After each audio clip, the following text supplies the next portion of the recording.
Did you know that Saladin's conquest of Jerusalem in 1187 marked a significant turning point in the Crusades? It was not only a devastating blow to the European Christians, but also an inspiring moment for Muslims around the world.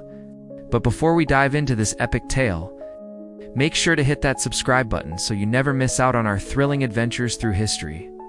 In this video, we will explore the remarkable story of Saladin and how he triumphantly conquered Jerusalem after a fierce battle.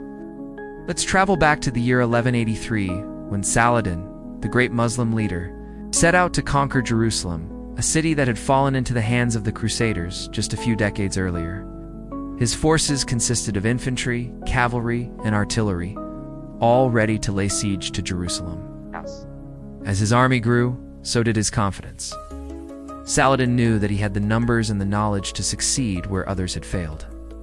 Every day, church bells rang out over Jerusalem, calling on God to help the Christians against the Muslim invaders. Saladin's massive army surrounded Jerusalem, cutting off all water and supplies coming into the city.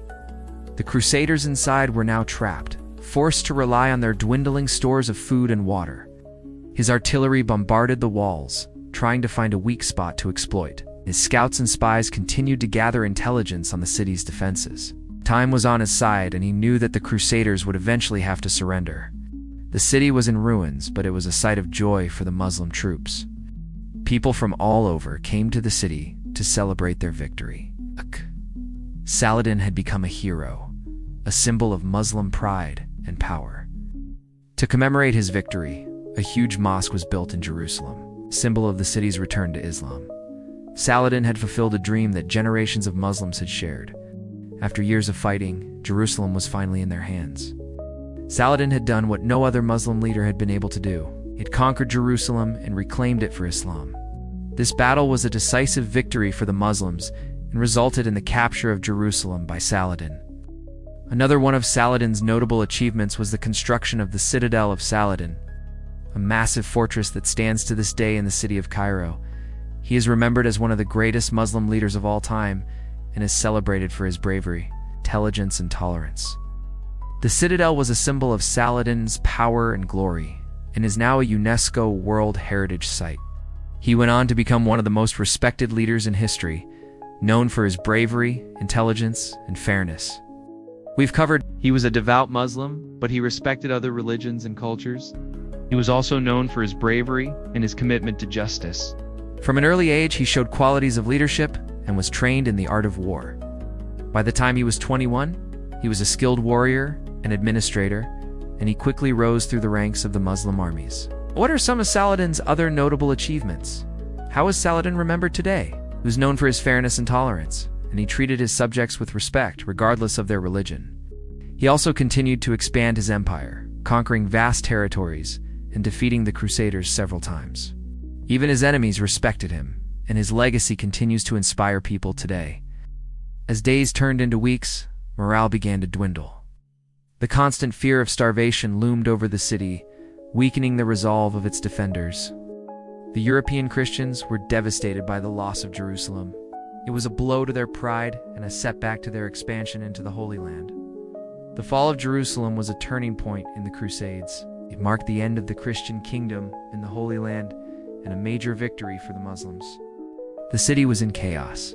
Crusaders were caught off guard and were unable to mount an effective defense. The Muslim troops swept through the streets, fighting their way to the royal palace. There, King Baldwin met his end, killed in battle despite his valiant efforts to defend his city. He used this position to build up the Muslim forces and prepare them to retake Jerusalem. When the opportunity arose, Saladin seized it, leading his forces to victory after victory until he finally conquered the city in 1187. The Crusaders were outnumbered and outgunned, but they were not giving up. They prayed for strength and prepared to fight. He was determined to take Jerusalem back for the Muslims and prove himself as one of the greatest leaders of his time. The road ahead was not easy, as Jerusalem was a formidable fortress with thick walls and a seasoned Christian garrison led by the valiant King Baldwin IV, and every morning his knights rode out of the city to harass Saladin's forces, hoping to break through their ranks and bring in much-needed supplies. However, these sorties into the countryside were met with heavy losses. The Muslim army was simply too large and too well equipped to be easily defeated. Saladin knew that attacking head-on would be a costly mistake. So he devised a clever plan to outsmart his enemies. He started by gathering intelligence, learning everything he could about Jerusalem's defenses, and gathering information on the city's water supply. It was small, but it was enough to allow a small group of soldiers to enter Jerusalem. Without wasting a moment, Saladin ordered a group of elite troops to storm the city through the breach. The soldiers ran towards the city gate, their swords raised high. The Crusaders guarding the gate were taken by surprise and were soon overwhelmed. Water is essential for any siege, and if he could cut off Jerusalem's water supply, he could force the city to surrender without a bloody battle. Saladin's spies were everywhere, blending in as merchants and travelers to gather intelligence on the city's vulnerabilities. One spy even infiltrated the Crusader leadership, providing Saladin with valuable insights into their battle plans and decision-making. With this knowledge, Saladin began to assemble his army, gathering the best troops from all over the Muslim world.